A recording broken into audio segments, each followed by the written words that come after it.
आगे के एपिसोड 20 में हमने देखा था कि मैस और बाकी 11 कैंडिडेट डिवाइन मिशनरी बनने के एग्ज़ाम के लिए एडिना में आ गए थे। उसके बाद उन लोगों का पहला राउंड शुरू हुआ था, जिसमें कि उन्हें डेडर भैंट से बचते हुए चाबी खोजना था। मगर मैस को एक डेडर भैंट पकड़ लेता है, लेकिन मैस ने उस डेडर भैंट को एक जोरदार पंच मारा था, जिससे कि उस डेडर भैंट का फट चुका था, मतलब कि पैंट। अब आगे, मगर पहले इंट्रो तो देख लो।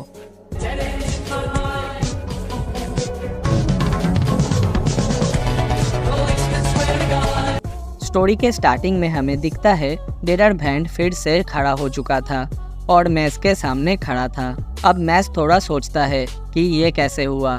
तभी अनाउंसर बोलती है, इससे डेडर भैंट को कोई भी फर्क नहीं पड़ेगा, क्योंकि वो लोग ऐसे क्रिएचर है जो कि कभी नहीं मरते। वो लोग खुद को इंस्टेंट हील भी कर सकते हैं। ये सुन के मैस कहता है, क्या बकवास है, तो फिर मैं इनसे दूर रहता हूँ और बाद में इन्हें देख लूँगा। ये बोल के मैस उस डेडर भैंट को बाय बाय बोल के वहाँ से भागने लगता है। लेकिन वो डेडर भैंट भी कोई कम नहीं था, वो भी मैस का पीछा करने लगता है। अब मैस भागते भागते सोच रहा था कि वो चाबी वाला बैलून कहाँ हो सकता है। अगर मेरे फ्रेंड्स अभी मेरे साथ होते तो फिर हम लोग अपना दिमाग लगा के शायद कुछ कर सकते थे। अब मैस एक दीवार के पीछे जाकर छुप जाता है, जहाँ एक बंदा पहले से ही छुपा हुआ था। अब वो लोग गौर करते हैं कि डेडर भैंट के कान बहुत ज़्यादा अच्छे होते हैं, जिससे कि थोड़े से साउंड से ही वो लोग रिएक्ट करते हैं।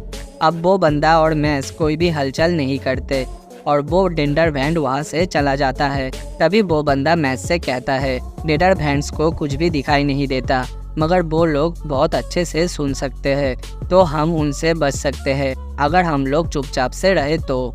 उसके बाद मैस उस बंदे को कहता है, मुझे हेल्प करने के लिए शुक्रिया। वो बंदा कहता है, अगर हम लोग ग्रुप बना के काम करेंगे तो हम लोगों का काम आसान हो जाएगा। उसके बाद उस लड़के का नाम दिखाया जाता है, जो कि था max land. Max land mass से कहता है, तो अब हमें एक टीम बना लेना चाहिए और एक साथ मिलके इस प्रॉब्लम को सॉल्व करना चाहिए। मगर मैक्स कहता है, लेकिन मैं तो तुम्हें ठीक से जानता भी नहीं हूँ। ये सुन के मैक्स लैंड कहता है, तो क्या आगे जाकर मैं अगर किसी प्रॉब्लम में पड़ गया तो क्या तुम मुझे बचाओगे या नहीं। अब मैक्स मनी मन सोच रहा था, यह बंदा तो मुझे फोर्स किए जा रहा है। अब मैक्स लैंड कहता है, अगर हम इन डेडर भैंट्स के घूमने फिरने के पैटर्न को गौर करें तो हमें चाबी का लोकेशन भी मिल जाएगा। अब जैसे कि आप सब जानते हो कि मैक्स दिमाग से थोड़ा कमज़ोर है, इसीलिए मैक्स लैंड ने मैक्स को जो कुछ भी समझाया था वो सब मैक्स के दिमाग के ऊपर से जाता है। इसीलिए मैक्स एक भोंदू सा शकल बना के मैक्स लैंड को देखे जा रहा था और कहता है, तुमने बहुत बड़े बड़े वर्ड का यूज़ किया है, इसीलिए मुझे कुछ भी समझ में नहीं आया। ये देख के वो बंदा अब आसान भाषा में मैक्स को समझाता है कि देख भाई, हमें सिर्फ इतना करना है कि हमें उन डेडर भैंट्स का पीछा करना है। दूसरे तरफ फिन को दिखाया जाता है, जिसका डर से हालत खराब था, इसीलिए वो छुपते छुपाते आगे बढ़ रहा था, क्योंकि एक डेडर भैंट उसके आसपास ही घूम रहा था। उसके बाद डॉट को भी दिखाया जाता है, जो कि धीरे धीरे आवाज़ किए बिना ही आगे बढ़ रहा था, मगर उसका किस्मत खराब था, इसीलिए एक डेडर भैंट उसके पीछे पड़ जाता है, जो देख के डॉट चिल्लाते हुए भागने लगता है। अब मैक्स लैंड और मैस को दिखाया जाता है, जो कि धीरे धीरे चुपचाप से आगे बढ़ रहे थे, मगर तभी मैस का पैर एक पत्थर पर लगता है और मैस गिरने ही जा रहा था। तभी मैक्स लैंड कहता है, आवाज़ मत करना। इसलिए मैस अपने लेग मसल का यूज़ करके खुद को गिरने से रोक लेता है। मैक्स लैंड कहता है, बाप रे बाप, बच गए। अब मैस और मैक्स लैंड को वो चाबी वाला बैलून मिल जाता है, लेकिन मैक्स लैंड कहता है, ये बैलून तो बहुत बड़ा है, शायद इसके अंदर ही चाबी होगा, लेकिन उस बैलून के नीचे वो जो मशीन है वो क्या है। तभी मैक्स कहता है, शायद वो एयर प्रेस करने की मशीन हो सकता है और हमें उसे प्रेस करके बड़े वाले बैलून को फोड़ना होगा। लेकिन मैक्स लैंड कहता है, नहीं, तुम सच में बहुत ज़्यादा पागल हो। लेकिन मैक्स उसके बातों को इग्नोर करता है और उस मशीन को दबाने लगता है, लेकिन उसके कारण से आवाज़ भी होता है, जिसके कारण से एक डेडर भैंट उनके पीछे पड़ जाता है। अब वो लोग भी वहाँ से भागते हैं और एक सेफ जगह पर आके छुप जाते हैं। उसके बाद मैक्स लैंड मैस से कहता है, अबे भाई, तू पागल है क्या। मगर मैस कहता है, लेकिन हमने कर लिया। लेकिन मैक्सलैंड कहता है ये सिर्फ तुम्हें लगता है कि तुमने कर लिया। अब मैक्सलैंड अपना दिमाग लगाता है और सोचता है अगर हम उस मशीन को प्रेस करेंगे तो आवाज़ तो आएगा, जिससे कि डेडरभैंड भी हमारे पीछे पड़ जाएगा। उसके बाद मैक्सलैंड कहता है मेरे पास जो पर्सनल मैजिक है उससे मैं किसी भी चीज़ का साइज बड़ा कर सकता हूँ, लेकिन हम इतने बड़े बैलून में हवा कैसे भरेंगे, ये सबसे ज़्यादा मुश्किल है। मगर मैक्स कहता है तो फिर शायद हमें बैलून को ही फोड़ डालना पड़ेगा। अब मैक्सलैंड आगे बढ़ता है और मैक्स से कहता है तो फिर ये जल्दी करो, डेडरभैंड अभी यहाँ पर नहीं है। अब मैक्स कहता है ओके ठीक है। अब बैलून में चढ़ने लगता है मैक्स, लेकिन तभी मैक्स थोड़ा आवाज़ कर देता है और एक डेडरभैंड फिर से उनके पीछे पड़ जाता है। अब वो लोग फिर से वहाँ से भाग जाते हैं और एक सेफ जगह पर आके रुकते हैं। मैक्सलैंड कहता है अगर हम बलून को टच भी करते हैं तब भी आवाज़ आएगा। अब तो हमारे पास चाबी निकालने का कोई भी रास्ता नहीं है, लेकिन अब अगर हम उस मशीन को ही तोड़ पाए तो फिर शायद बैलून के अंदर से चाबी नीचे गिर जाएगा। अब मैक्स बिना टाइम वेस्ट किए उस मशीन को ही तोड़ डालता है, लेकिन फिर भी चाबी नीचे नहीं गिरता। अब मैक्सलैंड शॉक था क्योंकि बैलून के अंदर से सारा हवा निकल चुका था, लेकिन तब भी चाबी नहीं निकलता।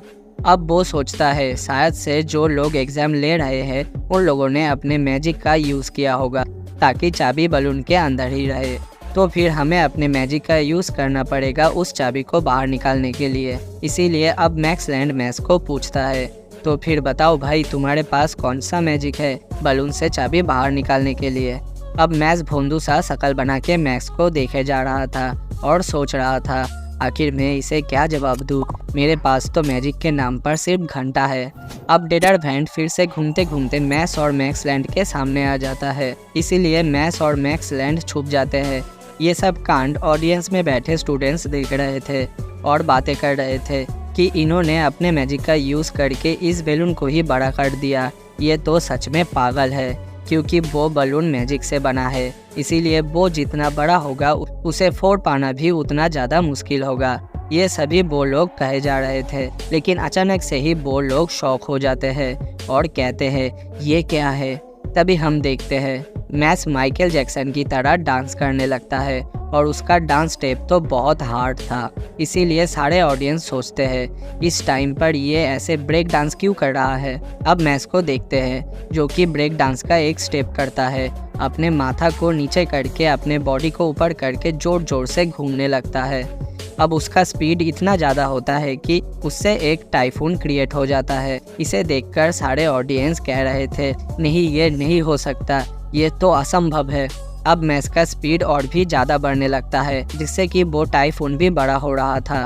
अब मैक्सलैंड मनी मन सोचता है ये आसान था क्योंकि मैंने अपने मैजिक से बलून को बड़ा कर दिया, जिससे उस बैलून का एयर कैपेसिटी बढ़ गया। अब जो टाइफून क्रिएट हो रहा है वो डायरेक्टली उस बलून के अंदर जा रहा है, जिससे कि फाइनली वो बलून जोर का एक धमाके के साथ फूट जाता है। अब ये देखकर सारे ऑडियंस का तो दिमाग खराब हो चुका था। वो लोग कहते हैं ये बंदा तो एक जीता जागता हथियार है। अब बलून के फटने से वो चाबी मैक्स के हाथों पे आ जाती है, जिससे कि वो लोग चिल्लाते हैं। उसके कारण एक और डेडरभैंड उनके पीछे पड़ जाता है। आज के वीडियो में बस इतना ही। नेक्स्ट वीडियो कल सुबह फिर से आ जाएगा और कल का वीडियो बहुत ही ज़्यादा खतरनाक होने वाला है, उसके लिए बस थोड़ा सा वेट करना। अगर आज का वीडियो आपको पसंद आता है तो एक सपोर्ट के लिए एक लाइक करके चैनल को सब्सक्राइब करके बेल नोटिफिकेशन को भी ऑन कर देना, ताकि मेरी कोई भी आने वाली वीडियो आप लोग मिस ना कर सके।